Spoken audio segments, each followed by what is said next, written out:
Hello friends, welcome to the new episode of my channel. আমি Prince. তো এখন কথা বলবো দেব 45 এর মোটামুটি যে অ্যানাউন্সমেন্ট হয়ে গেল দেবের 45তম সিনেমার আজকে জন্মদিনের সব থেকে বড় উপহার। আরও কিছু কিছু অ্যানাউন্সমেন্ট আসবে কিনা সেটা তো দেব এন্টারটেনমেন্ট ভেঞ্চার্সই জানে, তারাই তো সারপ্রাইজ দেবে। তো এক্ষুনি শিওরলি বলা মুশকিল রয়েছে, একটা সারপ্রাইজ পেয়েছি, সেটা নিয়ে বেসিক্যালি এখন কথা বলছি। তো দেখুন, এই বছর আমরা বারবার বলে এসেছি দেবের বক্স অফিস খুব ভালো চলছে এবং এই মুহূর্তে এই প্রধান দুর্ধর্ষ বিজনেস করছে। তো আমার এইসবের মধ্যে মনে হয়েছিল দেব নিজের জন্মদিনে কোনো সিনেমার অ্যানাউন্সমেন্ট করবে না, কারণ স্বাভাবিকভাবেই হাইপটা মানে একটা মার্কেটটা অন্যরকম হয়ে যায়, যে লোকে ওই সিনেমাটা নিয়ে চর্চা বেশি করছে, যেটা চলছে সেটা নিয়ে চর্চা বেশি কম করে। কিন্তু দেব নিজেকে নিয়ে এতটাই কনফিডেন্ট যে দেব তো জানে যে পরের পুজো এসে কি আনছে। তো দেব শ্রীজিতের মুভি একদম অফিসিয়ালি কনফার্ম হয়ে গেল। এতদিন ধরে শোনা যাচ্ছিল এটা ওটা, মাঝখানে শোনা গেছিল পুজোতে আসবে। তো তোমাদেরকে আমি যেরকম আপডেট দিয়েছিলাম, এটা কিন্তু পুজোতেই আসতে চলেছে এবং এটা কিন্তু একটা হস্টেজ থ্রিলার কিন্তু হতে চলেছে। একটা দিনেরই গল্প, তার মধ্যেই টানটান উত্তেজনা এই সমস্ত কিছু থাকবে। এবার আমি যদি পোস্টারটার কথাই বলি, তাসের ক্ষেত্রে এই টেক্কা কথাটা খুব উল্লেখ করা হয়ে থাকে।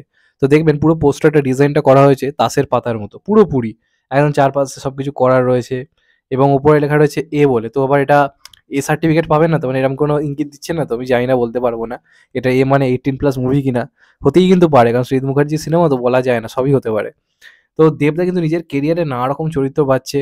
প্রধান একটা পুলিশ হলো, বাঘাযতীন একটা বিপ্লবী, ব্যোমকেশ হলো, আবার দেখুন এই সিনেমাটাতে পুরো অন্য একটা চরিত্র।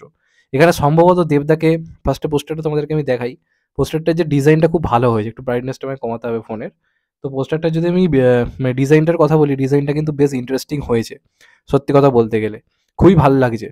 এবং সেই তাসের পাতায় যেভাবে থাকে, মানে টেক্কা যখন আমরা মারি তাস খেলতে খেলতে, তো এখানে গল্পের মধ্যেও কিন্তু টার্ন অ্যান্ড টুইস্টে একে অপরকে টেক্কা, এই ব্যাপারটা কিন্তু সম্ভবত থাকবে। এটা মানে থ্রিলার গল্প, তার মধ্যেও কিন্তু এই জিনিসটা থাকবে।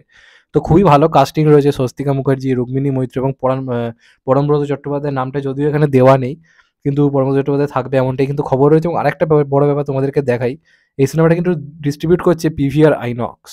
এই যে এখানে রয়েছে পিভিআর আইনক্স কিন্তু ডিস্ট্রিবিউট করছে। তো তার মানে কিন্তু শো পাওয়ার ক্ষেত্রে প্রবলেম হবে না, প্লাস শ্রীজিতের সিনেমা। তো আমার তো মন বলছে যে একটা শিওর শট ব্লকবাস্টার হতে আসতে পারে, যদি না এসবিএফ এর কোনো বিগেস্ট মুভি হঠাৎ করে না এ করে দেয়।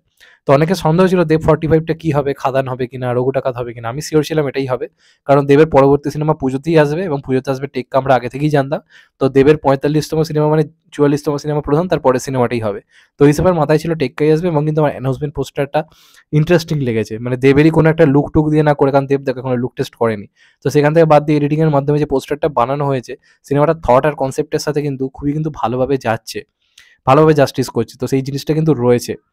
এবং কাস্টিং থেকে এটুকু বুঝতে পারছি, স্বস্তিকা মুখার্জি বলি বা পরমব্রত বলি এমনি এমনি মানে এরম স্ক্রিপ্টে রাজি হবে না, কিছু না কিছু তো রয়েছে। এবং অবশ্যই সর্বোপরি দেব, রুক্মিণীকে আশা করি একটা চ্যালেঞ্জিং রোল দেওয়া হবে।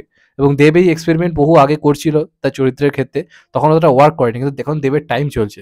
তো সেই হিসেবে দেব যদি এখন অন্যরকম কিছু করে, সেটা লোকে আরও বেশি অ্যাকসেপ্ট করবে, এটা আমার বিশ্বাস। তো পুজো 2024-এ আসছে, মানে একদম ডাইরেক্ট সম্ভবত পুজোতেই দেবদা সিনেমা এবার আসবে, তার আগে কিছু আসবে বলে আমার তো অন্তপক্ষে মনে হয় না, কারণ সব সিনেমাগুলো এবার বড় বড় সিনেমা।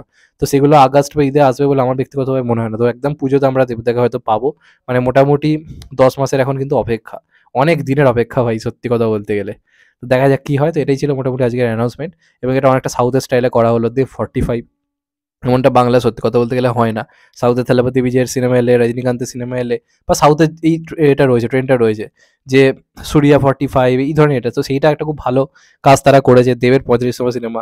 কারণ দেব এই মুহূর্তে মানে নাম্বার ওয়ান সুপারস্টার জায়গাটা অ্যাচিভ করতে পেরেছে বক্স অফিস মধ্যে, তো সে এটা ডিজার্ভ করে এই ধরনের অ্যানাউন্সমেন্ট ভিডিও, মানে অ্যানাউন্সমেন্ট পোস্টার। তো আমার কিন্তু দারুণ লেগেছে পোস্টারটা।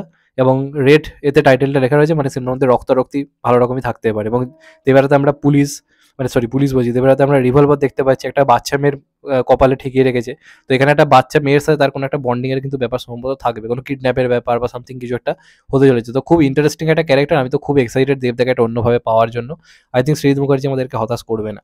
তো দেখা যাক কেমন হয়। তোমরা কতটা এক্সাইটেড অবশ্যই কিন্তু কমেন্ট করে জানাও। আর যদি চ্যানেলটা নতুন হয়ে থাকো, চ্যানেলটাকে সাবস্ক্রাইব করে দিও and get the bell icon. ভালো থেকো সবাই, টেক কেয়ার, নমস্কার। আবার দেখা হবে কত ভাই, টেক কেয়ার, ততক্ষণ সবাই ভালো থেকো, সুস্থ থেকো, টেক কেয়ার, নমস্কার।